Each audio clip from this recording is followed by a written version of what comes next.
by my logical lines of operations.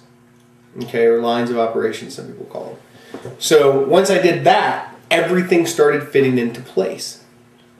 So I had the security line of operation. With the security line of operation, I needed somebody to control all of the police stations in the AO. How many of those do I have? I have 3 of them. I need 3 augmentation teams.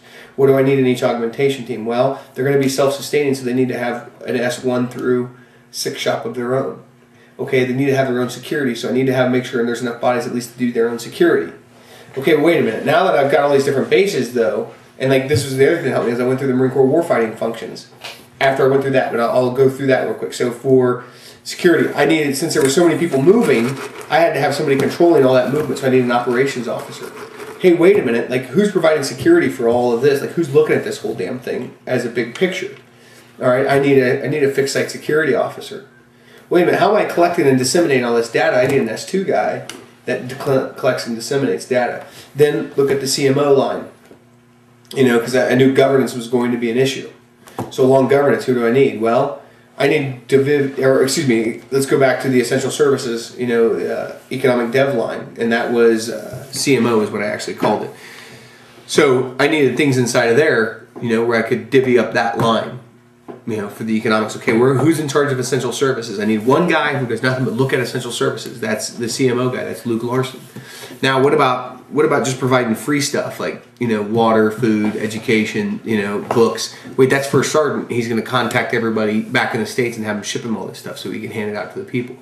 All right, economic dev, what do I got? Like I need to get something up economic dev-wise. Oh, wait, that's going to be my gunny. He's going to make sure we're running PXs everywhere. He's going to make sure we're buying stuff from people out in town. He's going to help provide jobs. Like when he needs something worked on around the base, if we can get it worked on by an Iraqi and trade him something for it, let's do that.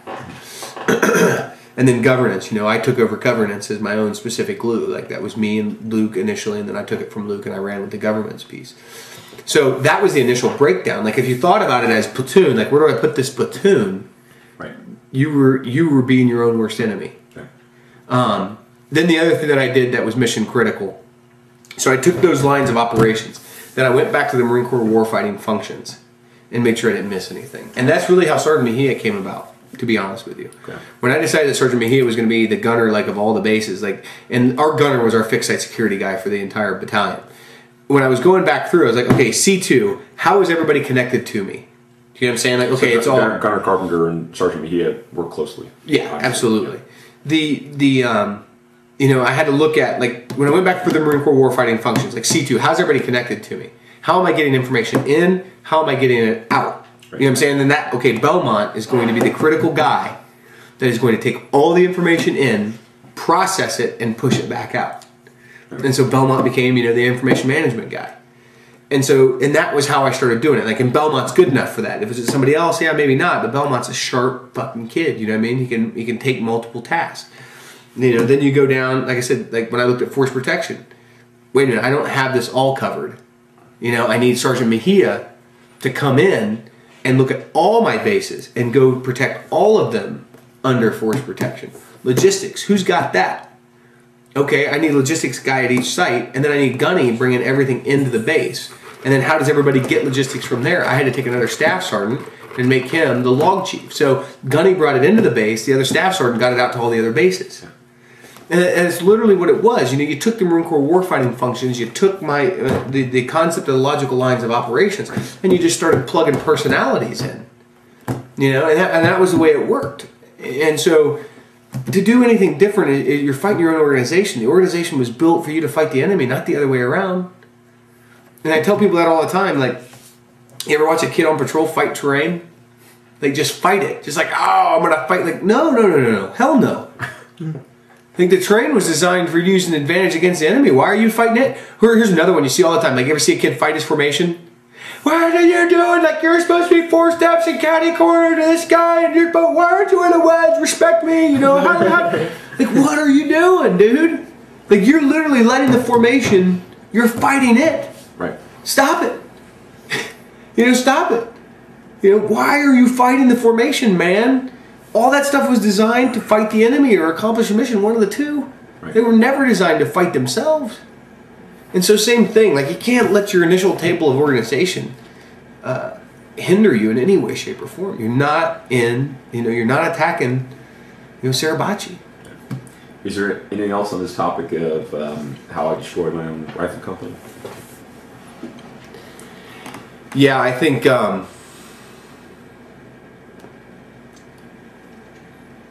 it's a constant reassessment of when you burn that personality down.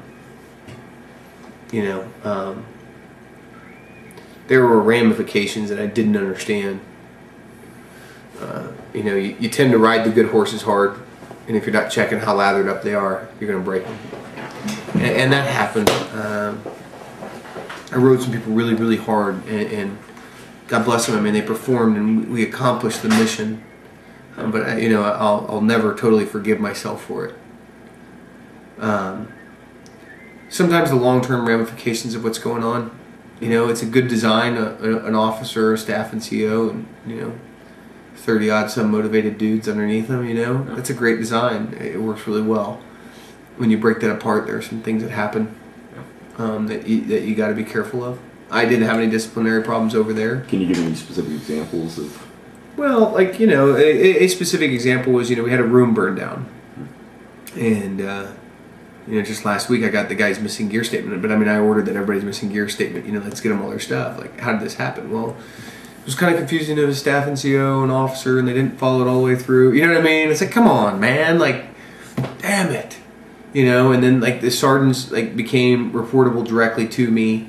So when they would come to me, frustration levels were maxed out. They didn't have an officer, another staff and CO officer to help out.